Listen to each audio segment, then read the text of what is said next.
Hey, how you doing? This is John, and welcome to John's Long Box. Today we're looking at DC's Who's Who. This is issue 2. This was April 1985, the definitive directory of DC Universe. Okay, it's got all the names on the front, so I don't have to guess at everybody's names, but I'm just going to admire this beautiful George Perez artwork. I've always liked this. You know, here's the Golden Age Batman smiling. Black Canary, kind of small if you ask me. Batmite, who I've always hated. Let's look at this back cover.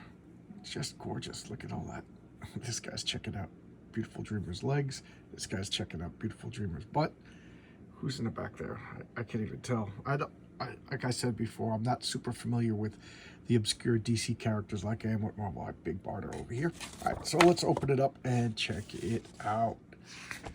This is the actual copy that I bought in 1985. I don't know how I ended up with like 2 copies of everything, but I used to buy people's collections, so a lot of stuff I kind of forget who's who and why. And look at the indicia, even though we don't need to. Published 1985. So, Automan. It looks like Robot Man. Pretty cool looking. Does it say who drew it? Alex Savek Romeo. I love Romeo Tangal. I don't really know much about him. Azrael. He showed up in the Teen Titans. Jose Luis Garcia Lopez and Romeo Tangal. Yeah, he was like some angel character. I don't know. I kind of lost interest in the Teen Titans once they introduced Jericho. To me, he was the jump the shark character. Babe, look at that. I don't know much about Babe. Who's the artist over here? Art by Eduardo Barreto. Yes. Again, my commentary is going to be kind of dull because I don't know a lot of these characters. Joe Kubart doing a balloon buster. I just know that balloon busting, I don't know if it was ever a real thing, but it was like a term for like a World War I ace. Like they had like barnstormers and balloon busters. What comic was this from? All American Men of War. I said it a few times. I just recently got into like DC's war comics, and even then I'm getting like the weird war tales and stuff. Baron Bedlam, this is a guy I could talk about. Okay, so art by Jim Aparo. I love Jim Aparo. Jim Aparo was the artist on Batman when I started collecting Batman, and this is a character created by Mike W. Barr, who was writing the Batman and the Outsiders at the time, and he fought back he actually was the character that got the Outsiders to form, and he's kind of he's kind of cheesy, he's kind of chilly. I'm making myself laugh with my malpropisms, but he's a kind of cheesy villain that he's the Baron of Markovia, like a Balkan country that's, you know, one of those imaginary DC countries that was like he tried to usurp the throne that belonged to Geoforce. Pretty cheesy villain. Mike Barr, I don't know if he makes him cheesy on purpose or if that's just the way he is, but he makes a lot of cheesy villains. Baron Blitzkrieg. Now, I don't know why, but that is a cool costume. I've loved that costume. Even as a kid, I kind of knew about Baron Blitzkrieg when I wasn't into DC that much, just because he must have been on the covers of comics that just struck my eyes. Who's this by? Rick Holberg and Romeo Tagali. Romeo Tagali is doing a lot. World's Finest Comics. There you go. Nazi villain. Baron Winters. Yeah, by Gene Colan and Bob Smith. Both of them are absolute legends. What was it? Night Force, right? He was introduced to the new Teen Titans 21, and he's like the leader of the Night Force, which is like a paranormal like investigation society. Sometimes he's a good guy, sometimes he's a bad guy. He's, you know, I think I have both volumes of Night Force, and for the life of me I can't remember what happened, and I know I read them, but I don't know. It just shows you the character that I can't really remember. Ron Randall, I don't really know. The Barren Earth. What is the Barren Earth? Oh, the Barren Earth is a setting that I know nothing about. Isn't this exciting, ladies and gentlemen? Me sitting there turning the page going, I know nothing about these people. The Bat Cave. Wow, the Batmobile drives up this much of a slope? Holy moly. That is... When it comes down, its brakes got to be in good shape. The Batjet, the Batcopter. What's this? Oh, the Bat Sub, the Trophy Room. I don't know. I kind of like these schematics for places. Even as a kid, I liked them, but I also knew that don't take it with the, don't take it as gospel, that it changes based on the story. Howard Bender and Gary Martin. So, there you go. That it's kind of cool. I never really remember seeing a mountain in the background of Wayne Manor. Here you go, Batgirl. What can I say about Batgirl that you guys don't already know? But Brent Anderson and Terry Austin, good art team. What was her first appearance? Detective Comics 359. Wow, she's okay. I thought it was sooner. Everybody likes Batgirl. My first experience to Batgirl was the Adam West television show. I used to get disappointed if I didn't see her drive by on her little motorcycle. That meant that she was going to be in it. They kind of just inserted that. But nothing else to say other than, I don't know if this is controversial or not, but I think Barbara Gordon's character became elevated when she became Oracle. And I think it was a demotion to put her back in a Batgirl costume. She became her own hero. She filled in a really cool niche that I thought would make a great character. Well, it did make a great character. And I thought I don't know, it was just such a cool, this superhero information broker, and then like team leader. I don't know, just so cool. And then they put it back, and I thought that was a mistake. And you know how I know it was a mistake? They've had other successful Batgirls, but they've never had anybody else become Oracle. So that shows you it was a Barbara Gordon thing. I think it was a shame. Batlash, cowboy characters. That was another thing. My dad, oh my God, was my dad a Western fan, and I think that's a generational thing. My father loved cowboys. We used to watch cowboy movies as a kid, but my thing was superheroes. And he kind of said to me once, I think I was like around 14, 15, he's like, cowboys and superheroes are the same thing. They fill the same need for two different groups.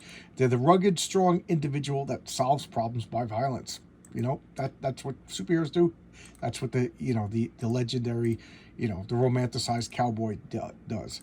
And you know what? He's right. So I started dipping my toes into cowboy comics. First off, who drew this? Dave Gibbons. I love Dave Gibbons. He did The Watchmen.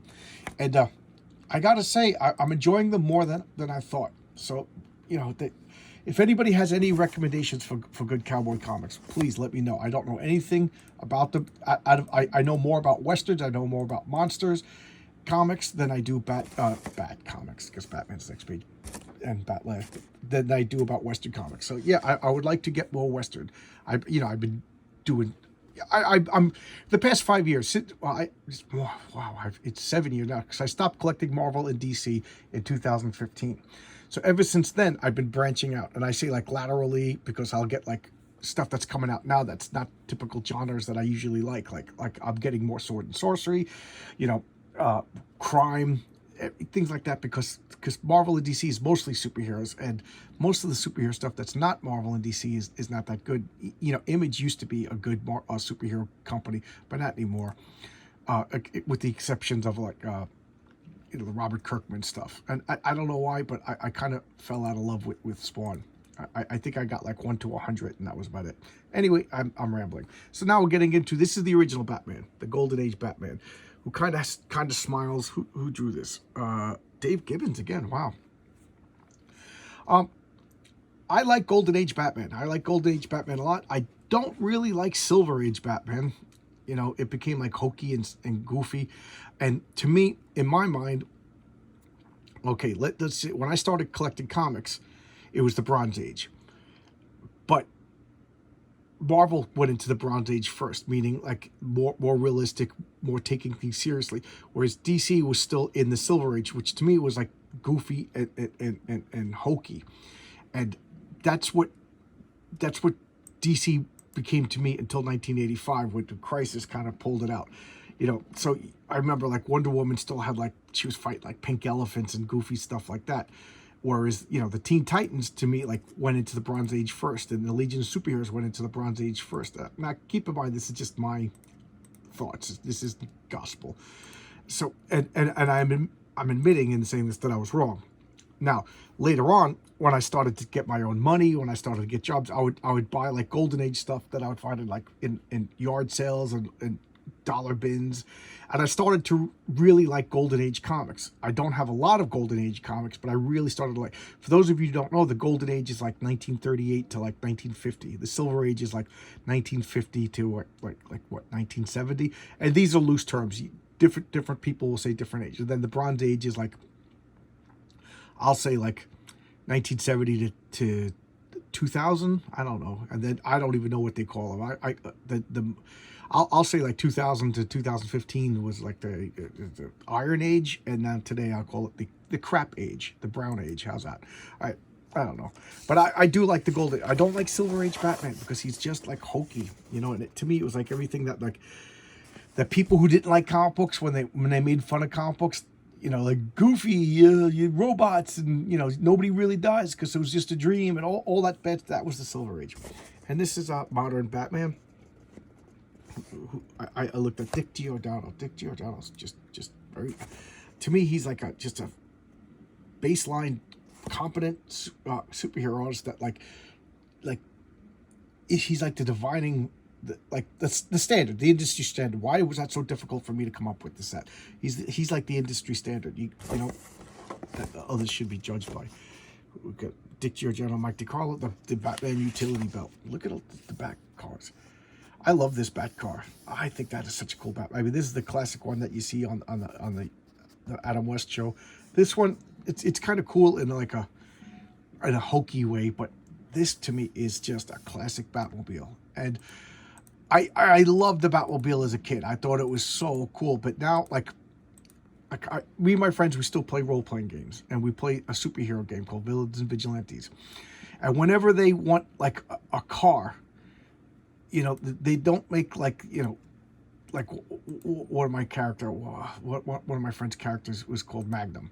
So he's like giant sized and magnetic abilities. Perfect name for him. If he gets a car, he's the Magnum-mobile. Let's just say he's not going to get just like a big car shaped like an iron with an M on it. You know, he's going to be driving through the streets of Manhattan in a Toyota. You know, the inside will be souped up, but it's designed to not stand out. You know, like the Punisher van with the Punisher logo. You know, the cops are going to spot that a mile away. The Bat plane, yeah. If you're going to have a plane, you're going to have a unique plane. Who cares? But a car, it's got to be camouflaged. Batmite. Who drew Batmite? Marshall Rogers. I love Marshall Rogers. Unfortunately, I hate Batmite. This was a thing through the Silver Age, and this is what I was just talking about. Like, they went through this phase where all the superheroes had like all powerful little like magic sidekicks, and Batmite was like one of them. And then Mr. Mixoplick, he was not a sidekick, he was more of a villain, but you know, he plagued Superman, and then the Impossible Man plagued the Fantastic Four. The Impossible Man was the least annoying because he was the least powerful out of all of these all-powerful beings. The Impossible Man kind of made sense in a weird way, but there you go. And I'm biased. I like Kirby and Stan Lee. But anyway, Batmite, I hate him. Always hated him. Can't talk me out of it. Here's the original Batwoman. What's her name? Kathy Kane by Dick Giordano. What was her first appearance? Detective Comics 230. So she showed up before Batgirl. Batwoman. Don't know much about her. I do not have any of her comics. So I don't, you know, it's one of the few, like even Batlash, I have a comic or two, but I don't know anything really about her. Beautiful Dreamer, a Jack Kirby creation, so of course I'm biased, but she's one of the forever people. Who's this? Yeah, Jack Kirby and Greg. Was Jack Kirby alive when is this an old picture? When did Jack Kirby die? Like 86, right? The forever people #1. I bought the omnibus. I got it upstairs. I gotta go read it. Ben Boxer. This looks like a Kirby creation. I don't know anything about Ben. Jack Kirby, great. Where is this? Commandy. You know, I have no Commandy comics. That's something I should correct. I should get to see if I can get back issues of Commandy. I wonder how expensive they are. Big Barda, married to Scott Free, one of the female Furies from, you know, Darkseid's Apocalypse. She rebelled against Granny Goodness, and you know, not every Jack Kirby creation is a home run. Granny Goodness, just that name just makes me cringe. Who drew this? Jack Kirby and Greg. So I don't know. I've always had a fondness for this character, even though I hate the name Big Barda. Big Barda to me is a perfect example of sometimes a name will just grow on you, and it becomes like you don't even think about it anymore. It just becomes, you know, the name, like Cable. I hate the name Cable, but what does it mean? It doesn't mean anything. It just Cable. I'm Cable. I'm Knife. That's my superhero name. But then I don't know. The Rob Liefeld creations are terrible. I hate Deadpool for the same reason. But anyway, the name Big Barda. She's big and her name's Barda. You know, come on, Jack. I love you, but not everything is good. Big Bear. You know, here's another one from the Forever People. They were like hippies from what's New Genesis, where the New Gods lived, and they traveled the earth to God into adventures. I don't have their original stories. I gotta read their original stories. Like I said, I have the omnibus, but I don't have the original comics. Big Sur is another character. I don't know. I'm sorry, guys. I know this isn't too exciting. I don't know much about Carmine Infantino and Klaus Janson, two guys that are just comic book legends. I told you I took my wife to New York Comic Con, and for whatever reason I didn't expect it. I just thought she was being a nice wife and going with. She loved it. She loved it. She loved the people in the costumes. Fables was going on at the time, and she loved reading Fables. And she belonged to this. I don't know why I'm even telling the story. She belonged to a Fables forum run by Bill Willingham, and she would post. And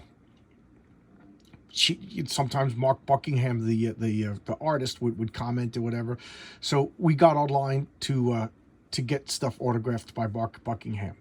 Now, we waited on this line for like 40 minutes, and then somebody just came and said, oh, you know, we were 2 people away from Buckingham, and somebody just came and said, oh, it's over. So I was like, what? We waited online for like 40 minutes, and like, now you're going to close it before we even get there? So I was pissed. I was pissed for a couple of reasons. I wasted 40 minutes standing on line. Second off, I just knew my wife was going to be so disappointed. And then third, she's never going to want to go to a comic book convention again. So I just told her, I said, tell him your name, because she had, I'm not going to give away her name on that form because it's her real name, but people thought it was a fake name, and Bill Willingham is a stickler about you have to use your real name on his forums. He doesn't like anonymity. He says, you know, if you have a fake name, then you're going to be a jerk, but if you post your real name. So my wife's real name sounds like a fake name. So she said, hi, I'm this from your forum. You know, and he's like, oh, and he waved her over. And he's like, I know you. You've interacted a few times. You've been so pleasant and whatever. And my wife, it really is a sweetheart. So he autographed some stuff, talked to her for a while. You know, he was the other 2 guys online. He spent time to talk, but he had my wife next to him the whole time. And she was beaming. He was so good, so pleasant. And now my wife, you know, she doesn't mind. She'll go to comic conventions. You know, she likes it. Will that ever happen again? No, but that just I'll never forget that. I'll always be like what's the word? Grateful. I'll always be a fan of his because of what he did for my wife. That was nice. Has nothing to do with Big Sur. Oh, now I remember why I started telling the story. Because at that same comic convention, we were walking around through the artist alley, and she goes, "Look at that old man," and there it was. Carmine Infantino just sitting there, and I got like teary-eyed because he looked exactly like my grandfather. So I got a little choked up. You know, you don't realize how much you miss people until you actually see him. And he was sitting there, nobody talking to him, nobody going there, and I'm like, this guy's a legend. So I went over to him, and my wife has a thing for old men. She's like, I just want to hug them. They look so sweet. So we went over, we started talking to him, you know, and I just remember his eyes. He looked like my grandfather's eyes. So, anyway, has nothing to do with Big Sur. I know nothing about Big Sur, but the name Carmine Infantino. I'll always remember that convention for the Mark Buckingham interaction with my wife, which that guy was such. I don't even want to say gentleman. Is there a word better than gentleman? You know, like sweetheart. You know, and then Carmine Infantino got me like choked up, making me think about my papa. And then Bizarro.